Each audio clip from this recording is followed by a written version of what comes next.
साधना में जो रुचिपूर्वक भोजन करता है, रुचिपूर्वक विश्राम चाहता है, समझ लीजिए भगवान की भक्ति उससे नहीं हो सकती।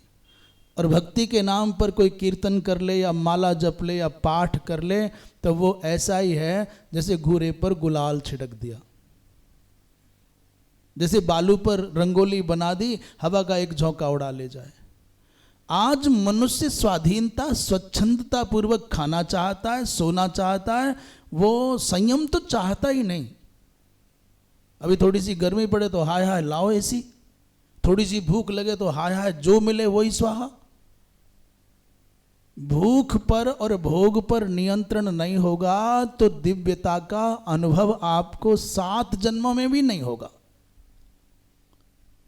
और जो साधक अपनी भूख पर, अपनी भोग की इच्छा पर नियंत्रण कर लेगा, आज भी, कहीं दूर की बात नहीं, कहीं देर की बात नहीं, आज भी यहीं, नहीं तो घूमते रहो वृंदावन में, घूमते रहो अयोध्या में चले जाओ, चाहे पुष्कर, चाहे त्र्यंबकेश्वरम, चाहे जगन्नाथपुरी, चाहे द्वारिकापुरी और चाहे बद्रीनाथ।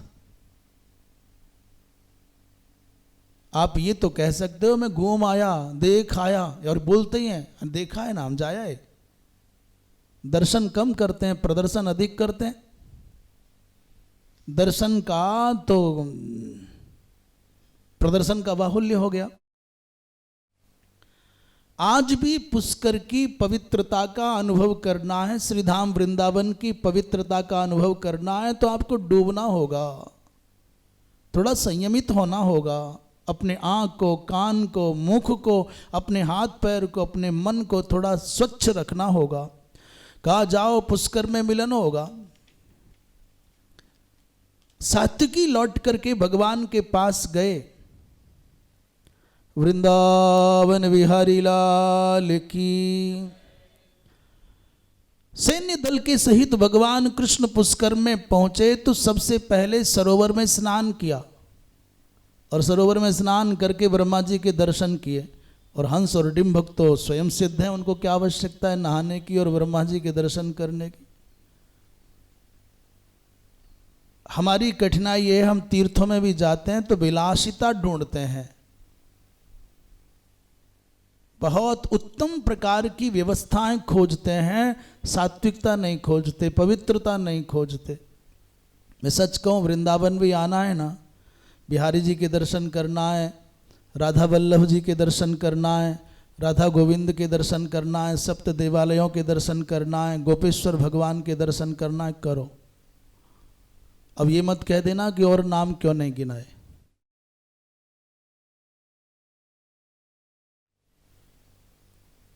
कृपया एकांत में कहीं 10-5 मिनट शांत भी बैठो। हा हा हु हे ये सब तो बहुत अच्छा है। दुनिया में कोई विकल्प नहीं है अंदर उतरने के अलावा अपने आप से मिलने का और अपने आराध्य से मिलने का। आंखें बंद करनी पड़ेंगी, कान बंद करने ही पड़ेंगे, अंदर उतरना ही पड़ेगा, गोता लगाना ही पड़ेगा। इसलिए खूब भीड़ में जाओ, यहाँ धक्का खाओ, वहाँ धक्का खाओ, इधर जाओ उधर जाओ, दर्शन करो, करना चाहिए, जाना ही चाहिए। दुनिया भर की जितनी ठोकरें खाता है मनुष्य, उन ठोकरों के दर्द मिट जाते हैं जब यहाँ की कहीं भीड़ में थोड़ा बहुत धक्का खा लेता है। जाना चाहिए, जाओ, दर्शन करना चाहिए। पर मेरा निवेदन है बड़ा भाव भरा कि आओ वृंदावन में तो अवश्य आओ, थोड़े जूता चप्पल वृंदावन के बाहर छोड़ के आओ ना। थोड़ी अपनी विलासिता, थोड़ी अपनी स्वच्छंदता, थोड़ी अपने मनमौजीपन को वृंदावन की सीमा के बाहर छोड़ करके अंदर प्रवेश करो ना। ये भगवान राधा कृष्ण के नित्य निकुंज का वो पावन धाम है जहाँ पवित्रता की अत्यंत आवश्यकता है, विलासिता नहीं, यहाँ पवित्रता चाहिए। कहीं यमुना के किनारे पर, भूमि पर, बालू पर 5-10 मिनट नेत्र बंद करके बैठो तो सही। यहाँ की आध्यात्मिकता का को आत्मसात करने के लिए कुछ तो करो कि जो मनाया वही खा लिए, जो मनाया वही गा लिए, जो मनाया वहीं चले गए और हा हा हो करते आए, हा हा हो करते चले गए। नहीं, एकांत में शांत बैठो। मैं नहीं कहता कि आप में यमुना जी नहीं जा सकते तो मत जाओ, आप किसी आश्रम के कमरे में नहीं रह सकते तो मत रहो, होटल में रहो, तुम्हारी मर्जी जहाँ रहना है, पर वहीं बैठ करके कम से कम भूमि पर, अपने कक्ष की भूमि पर कुछ बिछा करके वहीं बैठ जाओ और 10 मिनट ये अनुभव करो कि मैं वृंदावन में हूँ, मात्र मैं वृंदावन में हूँ और मैं ही हूँ, मेरे अलावा कोई नहीं है। अकेले हो जाओ, खाली हो जाओ, मौन हो जाओ, शांत हो जाओ, क्योंकि अंदर का पात्र जब रिक्त होगा तब यहाँ कृष्ण की कृपा से, श्री राधा की कृपा से वो पात्र पूर्ण होगा। और खाली नहीं हुए तो पूर्ण क्या होगा?